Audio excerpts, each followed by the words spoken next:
আমার ভাই, সমস্ত নবী রাসূলকে আল্লাহ দুঃখ কষ্টের পরীক্ষা করেছেন। বিশেষ করে আল্লাহর খলিল হযরত ইব্রাহিম আলাইহিস সালাতু সালামের দুঃখ কষ্টের পরীক্ষা খুব উল্লেখযোগ্য হয়েছিল।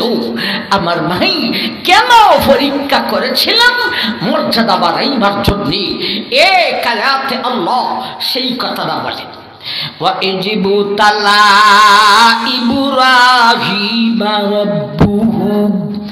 رَبُّهُ بِكَلِمَاتٍ فَأَتَمَّهُنَّ قَالَ إِنِّي جَاعِلُكَ لِلنَّاسِ إِمَامًا قَالَ وَمِن ذُرِّيَّتِي قال لا ينال أحد الظالمين।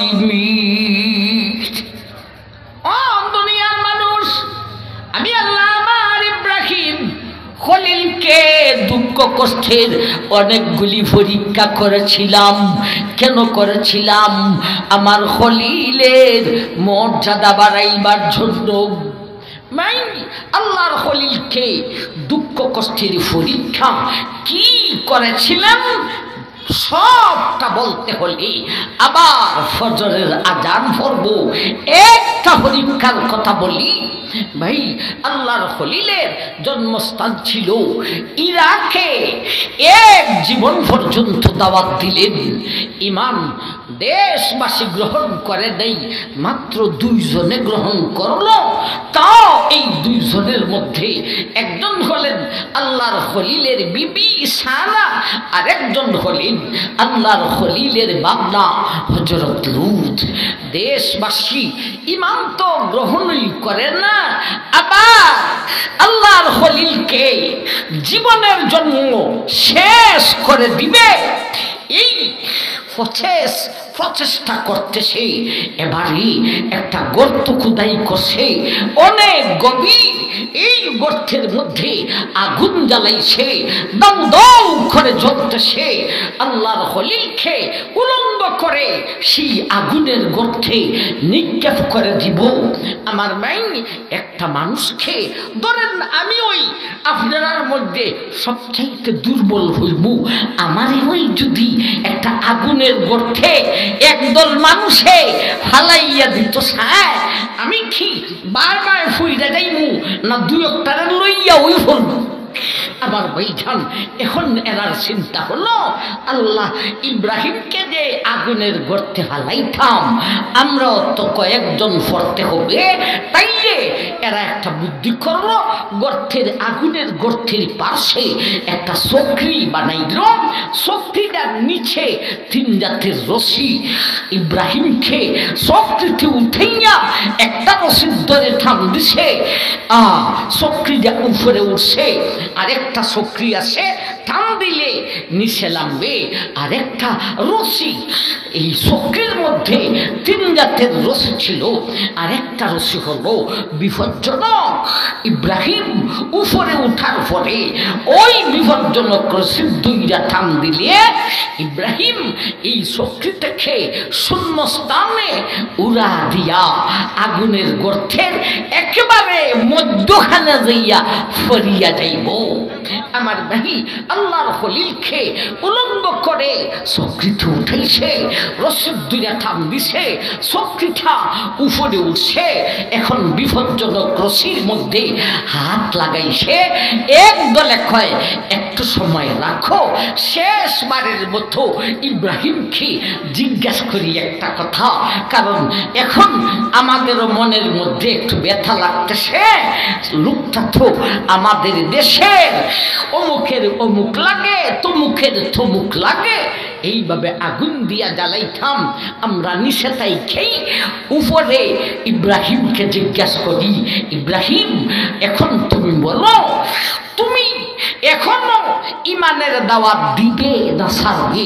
যদি কও না দিব না, সাইরা দিব, তাইলে যেই রশিদ দুইটা টান দিলে চক্রিটা নিচে নামে, ওই চক্রির দুইটা টান দিয়া তোমাকে নিচে নামাইব, তোমার জীবন রক্ষা হবে।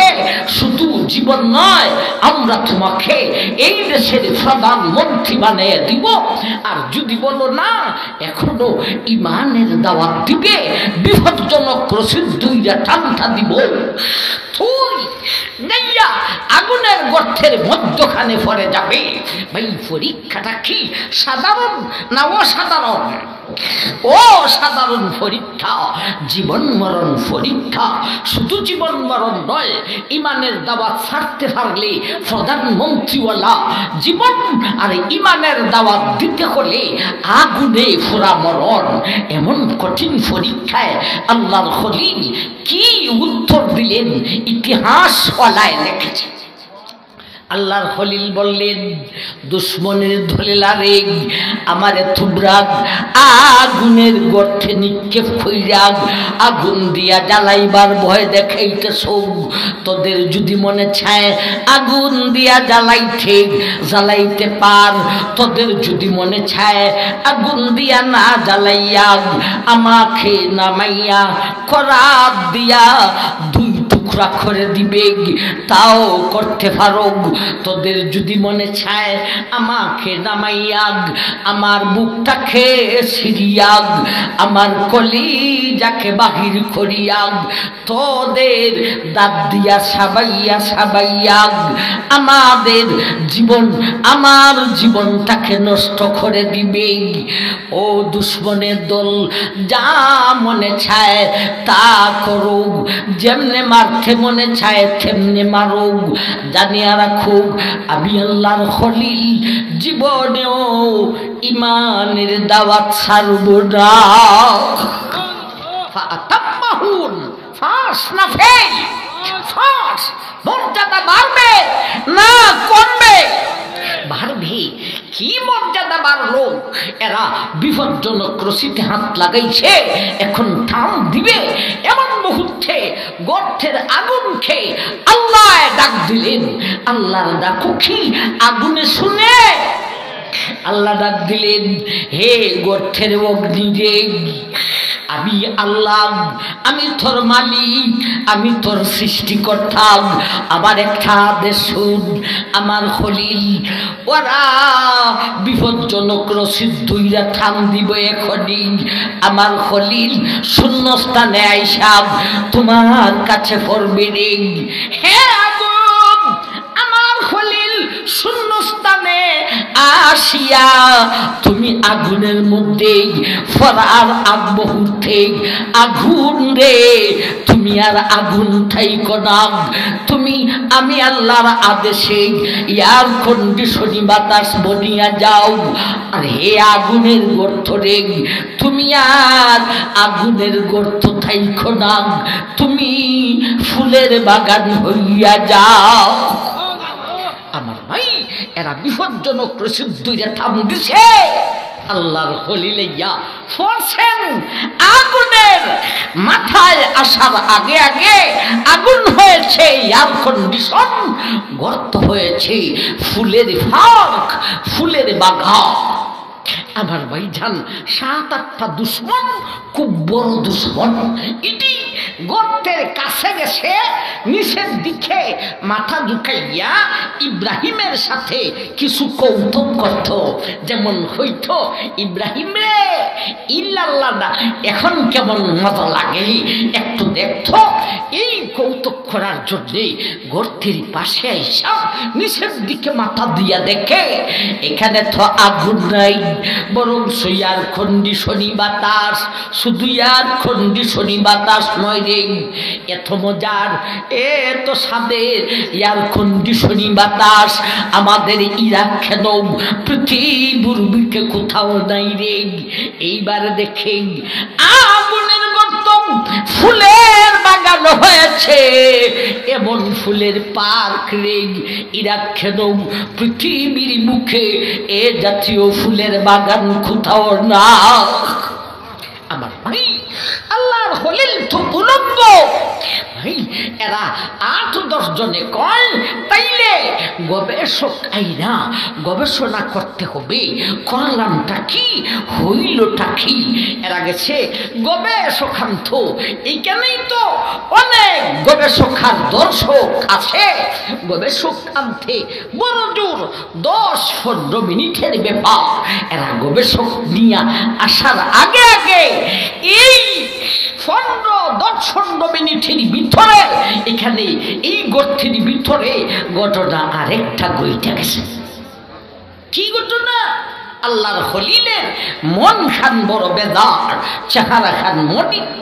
আল্লাহ জিজ্ঞেস করলেন, খলিল রে, আগুন রে বানাইলাম এয়ার কন্ডিশন, গর্ত রে বানাইলাম ফুলের বাগান, তোমার চেহারা খান মলিন কেন?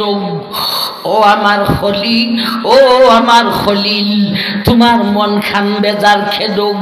আল্লাহর খলিল বললেন, এ আমার আল্লাহ, আগুন রে এয়ার কন্ডিশন বানাইবে না কি বানাইবে এটা তো তোমার ব্যাপার। গর্তরে ফুলের বাগান বানাইবে না অন্য কিছু বানাইবে এটা তোমার ব্যাপার। আমার একটা ব্যাপার আছে রে আল্লাহ, আমি তো তোমার খলিল, আমার তো উলঙ্গ খুইরা ফেলাইছে আর 10 জনে, এখন আমার লজ্জাস্থান দেখা গেছে। এখন তো দর্শক আর গবেষক আসব, 100,000 আইসাব, এরা আমার লজ্জাস্থান দেখব, আমি না তোমার খলিল, এজন্যে মন খানা বেজার। আল্লাহ জিব্রাইলকে সঙ্গে সঙ্গে ডাক দিলেন, ও জিব্রাইল, দেরি করা যাইব না, অল্প সময় আসে, দর্শক আর গবেষক আসার আগে আগে আমার খলিলকে কাপড় পরিধান করাইতে হইব। জিব্রাইল বলেন, আল্লাহ তাইলে ইরাকের মার্কেটে যাইব না ইটালির মার্কেটে যাইব? আল্লাহ বলেন, জিব্রাইল রে, এই সমস্ত মার্কেট নয়, 10-15 মিনিট সময়ের ভিতরে দুশ্মনেরা আসার আগে আগে জান্নাতি মার্কেটে যারে আমার জিব্রাইল, জান্নাতি মার্কেটে গিয়া 2খানা কাপড় আনিয়া আমার খলিলকে পরিধান করাইয়া দে। আমার ভাই জিব্রাইল মুহূর্তের ভিতরে জান্নাতে যাইয়া জান্নাতি 2খান কাপড় আইনা আল্লাহর খলিলকে দিলেন ভিন্দাইয়া। এখন আছে দর্শক আর গবেষক, আগে যে 8-10টায় দেখা গেল আগুন হইছে আর কন্ডিশন, গর্ত হইছে ফুলের বাগান, তবে বেডারে তো লেংটা দেখে গেল, এখন দেখি তার গায়ে কাপড়। আশ্চর্যজনক ঘটনা, ইব্রাহিম গর্ত থেকে উঠতেও দেখি নাই, গর্তে কেউ নামতেও দেখি নাই। কিভাবে এই কাপড় তার কাছে আসলো? শুধু কাপড়ই নয় রে, দুশ্মনেরা কয় এত সুন্দর কাপড়, এটা ঝলক মারতে সেরে আমার ভাই। ও ভাইয়া রে, গর্তের উপর থেকে ইব্রাহিমের গায়ে যেই কাপড়টা রে গর্তের উপর থেকে দেখা যায়, ওই কাপড়ের মধ্যে ঝলক মারতেছে, নূর টক টক ডক ডক করতেছে। ওই কাপড় কই থেকে আসলো রে আমার ভাই? আল্লাহ সেই কথাটাই বলেন, আমি আল্লাহ আমার খলিল পরীক্ষায় উত্তীর্ণ হলেন, আমার খলিলের মর্যাদা বাড়াইলাম। কি মর্যাদা বাড়াইলেন? ও ভাই, আগুনটা বানাইলেন এয়ার কন্ডিশন, গর্তরি বানাইলেন ফুলের বাগান, দুনিয়ার কাপড় গা থেকে খুললো, জান্নাতি কাপড় পরিধান করাইলাম। আমার ভাই, প্রথম আয়াত এখনো শেষ হয় নাই, ওয়াবাশশিরিস সাবিরিন, 2খানা শব্দ রয়েছে, আর দ্বিতীয় আয়াত রিজাবাসে। এই দ্বিতীয় আয়াত আর প্রথম আয়াতের শেষের 2টা শব্দের মাধ্যমে বিষয়ের 3 নম্বর ভাগের আলোচনা। পরীক্ষায় পাস করে কিভাবে, ফেল করে কিভাবে, ফেইলে ক্ষতিটা কি, পাস করলে লাভটা কি। আমার ভাই, একটা সমুখী দিয়া যায়, ওয়াবাশশিরিস সাবিরিন, পরীক্ষায় পাস করতে হলে সবুর করতে হবে, আর সবুর করতে কইরা পাস করতে পারলে তোমাকে বাসির নিমাল বদল দেওয়া হইব। নিমাল বদল মানে বদলের অর্থ হলো ক্ষতি পরিমাণ, যা ক্ষতি হয়েছে তা দিব, আর নিমাল বদলের তর্জমা হলো যা ক্ষতি হয়েছে এর ডাবল দিব। ও গন্দার ভাই বোন, নবীগঞ্জের ভাই বোন, অনেক বছর ধরে আলোচনা করি।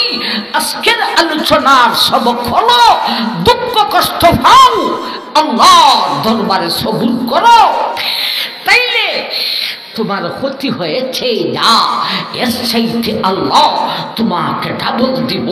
ক্ষতি হয়েছে 1 লাখ, সবুর করতে পারলে তোমাকে দিব 2 লাখ। একটা বাচ্চা মারা গেছে, সবুর করতে পারলে এই একটার বদলা আমি আল্লাহ তোমাকে 2টা বাচ্চা দান করিব। আল্লাহ আমাদেরকে দুঃখ কষ্ট দিয়া পরীক্ষা করো, সবুর করিয়া ফাঁস করার তৌফিক আমাদেরকে দান করুন। আমিন। ওয়া আখিরু দাওয়ানা।